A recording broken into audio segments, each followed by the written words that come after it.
kita tidur seperti ini, saya contohkan dulu ya.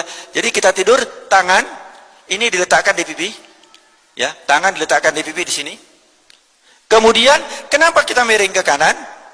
Nah, satu otak kita yang sebelah kiri itu berada di atas, sehingga tidak ditekan oleh otak yang sebelah kanan, sehingga dia lebih enteng nanti selama proses daripada tidur itu. Kemudian yang kedua, secara singkat, ini saya harus cepat ini ya, nggak apa-apa ya. Jantung kita pada saat kita tidur seperti ini, maka jantung kita posisinya di mana? Di atas.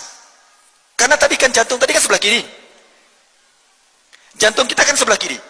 Terus kemudian kalau kita miring ke sana, maka jantung kita di bawah, paru-paru kita di atas.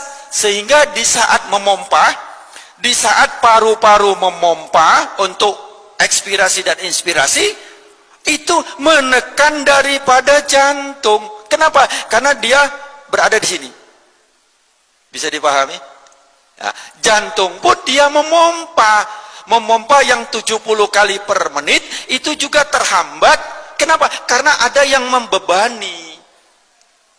Saya ulangi lagi, jantung yang berada di bawah, kalau dia memompa, apabila di atasnya ada beban yang juga memompa, maka jantung lebih berat untuk mensuplai daripada kebutuhan kita yang ada di seluruh ini. Sebaliknya, kalau berada di atas, ini paru-paru 1, 2, 3, ini jadi bantalan buat jantung, sehingga jantung mompanya lebih rileks, lebih mudah. Kemudian paru-paru juga. Nah, di saat tidur itu pernafasan kita turun.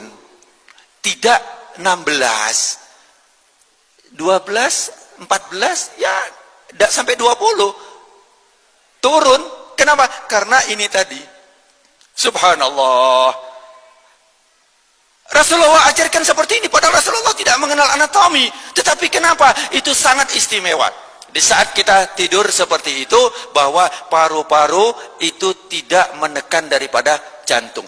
Yang kedua, jantung kita ini setelah memompa, kemudian di situ ada namanya aorta. Aorta pembuluh darah yang agak besar. Itu kemudian posisinya itu lebih atas dari organ yang lain. Jadi kalau posisi seperti ini, kemudian seperti ini posisinya, ya, maka posisi daripada aorta tadi dia naiknya sebelah sini. Aorta itu dia gini, jantung telat masuk, kemudian dia akan memompa seluruh tubuh. Nah, ini posisinya berada di atas. Kalau berada di atas, sehingga dengan gaya gravitasi cairan itu mudah disebarkan seluruh tubuh, sehingga kita mudah sekali hilang rasa capek di saat kita tidur. Dan juga pembuangan dan pembersihan daripada di saat tidur itu adalah membersihkan racun. Racun-racun itu dibersihkan di saat kita tidur.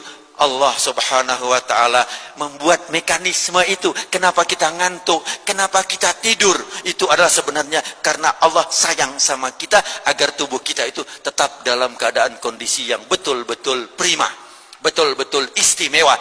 Tidur berapa jam? Nah, ini banyak teori yang mengatakan 8 jam. Sebenarnya bukan 8 jam. Kalau bisa 6 sampai 7 jam. Sedikit saya lanjut. Rasulullah tidurnya tidak malam. Ya, jangan kira-kira jam 9 atau habis sisa sebentar.